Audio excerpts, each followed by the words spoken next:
नमस्कार. श्री स्वामी समर्थ. जय जय स्वामी समर्थ. अवधूत चिंतन श्री गुरुदेव दत्त. श्री गुरुचरित्र कथा अमृत. अध्याय 5. श्री दत्तात्रेयांचा श्रीपाद श्रीवल्लभ अवतार कथा. सिद्धयोगी नामधारकाला श्री दत्तात्रेयांची अवतार कथा सांगू लागले. आपल्या भक्तजनांचे रक्षण करण्यासाठी परमेश्वराने या मनुष्यलोकात अनेक अवतार धारण केले आहेत. सिद्धयोगी नामधारकाला म्हणाले, अरे नामधारका, लक्षपूर्वक ऐक. भगवान विष्णूंनी अंबरीशासाठी अवतार घेतला. त्याप्रमाणे लोकांचा उद्धार करण्यासाठी श्री दत्तप्रभूंनी अनेक अवतार घेतले. मत्स्य, कूर्म, वराह, नृसिंह, वामन, परशुराम, श्रीराम, श्रीकृष्ण, बौद्ध, कल्की असे श्री विष्णूचे 10 अवतार आहेत. संत सज्जनांचे रक्षण आणि दुष्ट दुर्जनांचे निर्दालन याच हेतूंनी परमेश्वर नाना रूपांनी अवतार घेतो. द्वापार युग संपल्यावर कलियुग सुरू झाले. जगात अधर्म आणि अनाचार वाढला. ब्राह्मण आचारभ्रष्ट विचारभ्रष्ट झाले. भगीरथाने आपल्या पूर्वजांच्या उद्धारासाठी गंगा पृथ्वीवर आणली. त्याचप्रमाणे लोकांच्या उद्धारासाठी परमेश्वर मनुष्यरूपात अवतार घेतो. पिठापूर नावाच्या गावात आपळराज नावाचा आपस्तंभ शाखेचा ब्राह्मण होता. त्याच्या धर्मपत्नीचे नाव सुमती. ती मोठी सदाचरणी व पतिव्रता होती. अतिथी अभ्यागतांची ती मनोभावे सेवा करीत असे. दोघेही सत्वगुणी होते. ती श्री विष्णूची आराधना उपासना करीत असे. एके दिवशी माध्यान्हकाळी श्री दत्तात्रेय अतिथी वेशात तिच्या घरी भिक्षेसाठी आले. त्या दिवशी अमावस्या होती. त्या दिवशी तिच्या घरी श्राद्ध होते. श्राद्धासाठी बोलाविलेले ब्राह्मण अद्याप यावयाचे होते. दारी आलेला अतिथी पाहून सुमतीने त्या अतिथीचे स्वागत केले. त्याला श्राद्धासाठी जो स्वयंपाक तयार केला होता त्याची भिक्षा वाढली. त्यामुळे प्रसन्न झालेल्या अतिथी वेशातील श्री दत्तात्रेयांनी 3 शिरे 6 हात अशा स्वरूपात तिला दर्शन दिले. आज आपल्या घरी प्रत्यक्ष श्री दत्तप्रभू जेवले हे पाहून सुमतीला अतिशय आनंद झाला. तिने श्री दत्तात्रेयांना साष्टांग नमस्कार घातला. प्रसन्न झालेले श्री दत्तात्रेय तिला म्हणाले, माग माते जे इच्छिसी, जे जे वासना तुझे मन पावसी, पावसी त्वरित म्हणत असे. माते, मी तुझ्यावर प्रसन्न झालो आहे. तुला जे हवे असेल ते माग. श्री दत्तात्रेयांनी असे आश्वासन दिले असता सुमती अत्यंत विनम्रपणे भगवान दत्तप्रभूंना म्हणाली, भगवंता, आपण मला जननी म्हणालात तेव्हा ते नाव सार्थ करावे. माझ्या पोटी आपण जन्म घ्यावा. मला पुष्कळ पुत्र झाले, परंतु ते जगले नाहीत. त्यातून 2 पुत्र वाचले आहेत, पण त्यातील एक आंधळा आहे आणि दुसरा पांगळा आहे. ते असूनही नसल्यासारखेच आहेत. म्हणून मला आपल्यासारखा विश्ववंद्य परमज्ञानी आणि देवस्वरूप असा पुत्र व्हावा. सुमतीने अशी प्रार्थना केली असता प्रसन्न झालेले श्री दत्तप्रभू पुढील धर्मकार्याचे स्मरण करून तिला म्हणाले, माते, तुला मोठा तपस्वी पुत्र होईल. तो तुझ्या वंशाचा उद्धार करील. कलियुगात त्याची फार मोठी कीर्ती होईल. परंतु मी जे सांगेल तसे करा, नाहीतर तो तुमच्याजवळ राहणार नाही. तुमचे सगळे दुःख दैन्य तो दूर करील. असा सूचक आशीर्वाद देऊन अतिथीरूपी श्री दत्तात्रेय अदृश्य झाले. ते वरदान ऐकून सुमतीला अतिशय आनंद झाला. काही कामासाठी बाहेर गेलेले आपळराज शर्मा घरी परतले. मग सुमतीने त्यांना सगळी हकीकत सांगितली. माध्यान्हकाळी कोणी अतिथी आल्यास त्याला भिक्षा घालण्यास चुकू नको, असेही श्री दत्तात्रेयांनी सांगितले होते.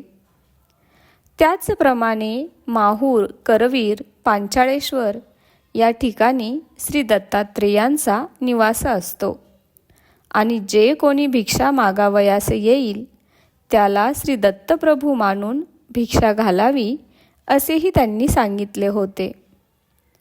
सुमतीने सांगितलेली हकीकत ऐकून आपळराज अतिशय आनंदित झाले. ते सुमतीला म्हणाले, तू अगदी योग्य तेच केलेस. आज श्राद्ध खऱ्या अर्थाने सफल झाले. माझे पितर आज एकाच भिक्षेने तृप्त झाले, कारण आज आपल्याकडे श्री दत्तरूपी प्रत्यक्ष विष्णूच आले होते. हे सुमती, तुझे मातापिता खरोखर धन्य आहेत. तुला जो वर मिळाला तसाच पुत्र तुला होईल. पुढे यथाकाली सुमती गर्भवती झाली. 9 मास पूर्ण झाल्यावर एका शुभ दिवशी भाद्रपद शुक्ल चतुर्थीच्या दिवशी सुमती प्रसूत झाली. तिला एक पुत्र झाला. त्याचे जातकर्म करण्यात आले. आपळराजाने खूप दानधर्म केला. विद्वान ब्राह्मणांनी त्याची जन्मपत्रिका तयार करून त्याचे भविष्य सांगितले. हा मुलगा दीक्षाकरता जगद्गुरू होईल, असे त्याचे भविष्य सांगितले. भगवान श्री दत्तात्रेयांनी वर दिल्याप्रमाणे हा मुलगा झाला आहे हे लक्षात घेऊन त्या नवजात बालकाचे नाव श्रीपाद असे ठेवले. हे भगवान दत्तात्रेय असून लोक उद्धारासाठी अवतीर्ण झाले आहेत, हे आपळराजा व सुमती यांना समजले. अत्यंत आनंदाने ते श्रीपादाचे संगोपन करीत होते. यथावकाश श्रीपाद 7 वर्षांचे झाले. मग आपळराजाने त्याचे यथाशास्त्र मौजी बंधन केले. मुंज होताच श्रीपाद 4ही वेद म्हणू लागले. ते न्याय, मीमांसा, तर्क इत्यादी दर्शनशास्त्रात पारंगत झाले. त्यावर भाष्य करू लागले. आचारधर्म, व्यवहारधर्म, प्रायचित्ते, वेदांत इत्यादींचे ज्ञान ते लोकांना समजावून सांगू लागले. श्रीपादांची ती असामान्य बुद्धिमत्ता पाहून लोक आश्चर्याने थक्क झाले. त्यांच्या मुखातून ज्ञान श्रवण करण्यासाठी अनेक लोक पीठापुरास येऊ लागले. श्रीपाद 16 वर्षांचे झाले. मातापित्यांनी श्रीपादांच्या विवाहाबद्दल चर्चा सुरू केली. त्यांनी श्रीपादांना विवाहाविषयी विचारले. यावेळी ते म्हणाले, मी विवाह करणार नाही. मी वैराग्य स्त्रीशी विवाह केला आहे. तापसी, ब्रह्मचारी, योगश्री हीच आमची पत्नी होय. माझे नावच श्री वल्लभ आहे. मी आता तप करण्यासाठी हिमालयात जाणार आहे. ते ऐकून आईवडिलांना खूप वाईट वाटले. परंतु तुला ज्ञानीपुत्र होईल तो सांगेल तसे वागा, हे श्री दत्तप्रभूंचे शब्द सुमतीला आठवले. या मुलाचा शब्द जर आपण मोडला तर काहीतरी विपरीत होईल. तेव्हा याला अडवून चालणार नाही, असा विचार करून आईवडील त्याला म्हणाले, बाळा, तू आमच्या म्हातारपणी आमचा सांभाळ करशील अशी आम्हाला आशा होती, पण आम्ही तुला अडवित नाही. आपल्याला पुत्रवियोग होणार या विचाराने सुमती दुःख करू लागली. तेव्हा श्रीपाद तिला समजावीत म्हणाले, तुम्ही कसलीही चिंता करू नका. तुम्हाला हवे असेल ते मिळेल.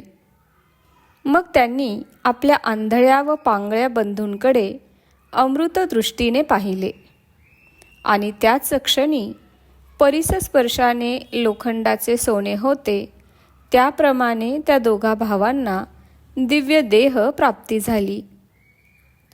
आंधळ्याला दृष्टी आली आणि पांगळ्याला पाय आले. त्या दोघांनी श्रीपादांच्या चरणकमलांवर डोके ठेवले.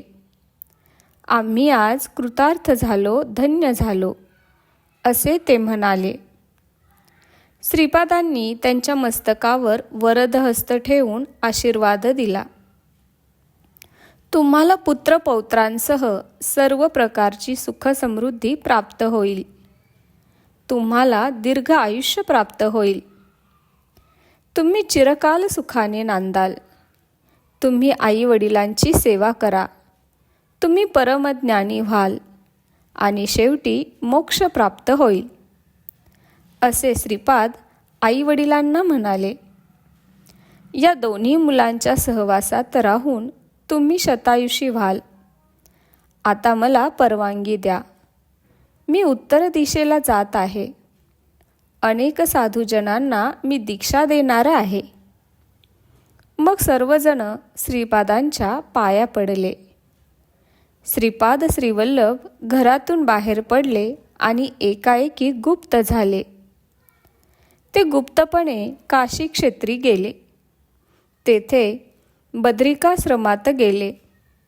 तेथे श्री नारायणाचे दर्शन घेऊन आपण लोकोद्धार करण्यासाठी भूलोकी अवतार घेतला आहे असे सांगून ते गोकर्ण क्षेत्रात आले. श्रोते हो, सिद्धयोग्यांनी सांगितलेली ही कथा ऐकून आनंदित झालेल्या नामधारकाने सिद्धयोग्यांना काय विचारले व सिद्धयोग्यांनी काय सांगितले ती कथा पुढील अध्यायात ऐका. अशा रीतीने श्री गुरुचरित्र अमृतातील श्री दत्तात्रेयांचा श्रीपाद श्री वल्लभ अवतार कथा नावाचा अध्याय 5 समाप्त. श्री गुरु दत्तात्रेयार्पण मस्तु. श्री स्वामी समर्थ. जय जय स्वामी समर्थ. अवधूत चिंतन श्री गुरुदेव दत्त. धन्यवाद.